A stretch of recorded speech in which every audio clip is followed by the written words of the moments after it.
বর্তমানে সবাই ভাইরাল হতে চায়, আর আমাদের বাংলাদেশে কখনো কেউ ভালো কন্টেন্ট দিয়ে ভাইরাল হয় না।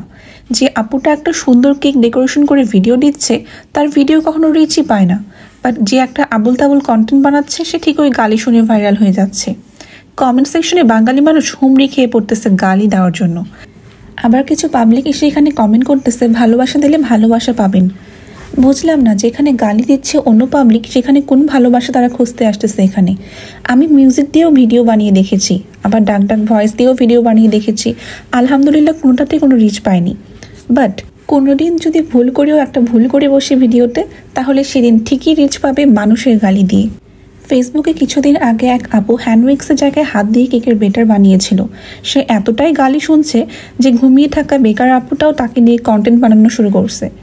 এখন তো আপনাদের রাস্তার ধারে সেই কেক বিক্রি করা সেই প্রিয় ভাইটিকে নিয়ে সবাই ব্যস্ত। কেক বানানোর গ্রুপগুলোতে দিনে 10টা পোস্ট তাকে নিয়েই থাকে। আর ভাই, উনি যদি অথেন্টিক রেসিপি ফলো করতো, তাহলে 100 টাকার কেকের পিস ওনাকে 300 টাকায় সেল করতে হতো।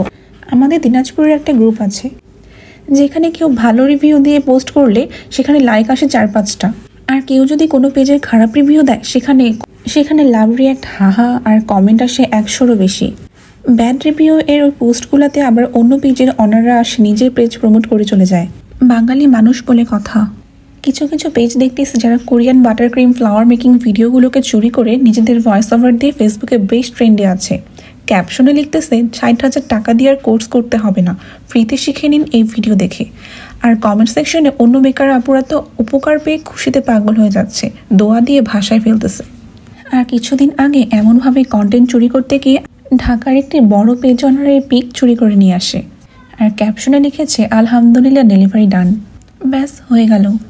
যার পেজের পিক উঠায় নিয়ে আসছিল, খুব সুন্দর ও ভদ্রতার সাথে তার পিক চুরির প্রমাণ সহ পেজে পোস্ট করে দিল। চলে গেল মান সম্মান। সব থেকে মজার ব্যাপার হচ্ছে, যারা এভাবে বিদেশি কন্টেন্ট নিজের ভয়েস দিয়ে নিজের পেজে চালায় দিচ্ছে, তারাই ফের কেক বানানোর অনলাইন কোর্স করাচ্ছে। আমার আসলে জানা নাই এভাবে অন্যের কন্টেন্টকে নিজের মূল্যে মনে করা আর এভাবে নিজের বলে পাবলিশ করাটাকে তারা কিভাবে দেখেন। বাট আমার চোখে এটা নিতান্ত একটি চুরি, প্লাস নিজের ইমেজ খারাপ করা সবার সামনে।